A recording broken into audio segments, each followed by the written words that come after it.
Hi guys, this is Dan from In-Car Music, and today we fitted front and reverse camera onto the original screen.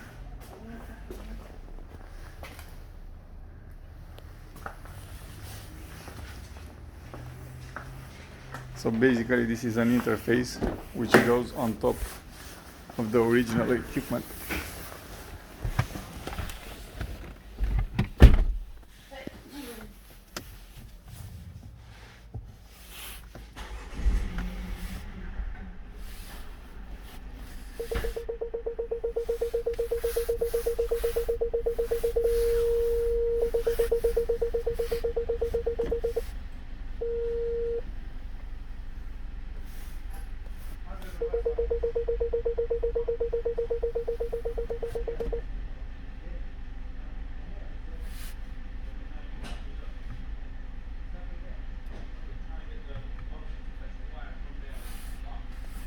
Right.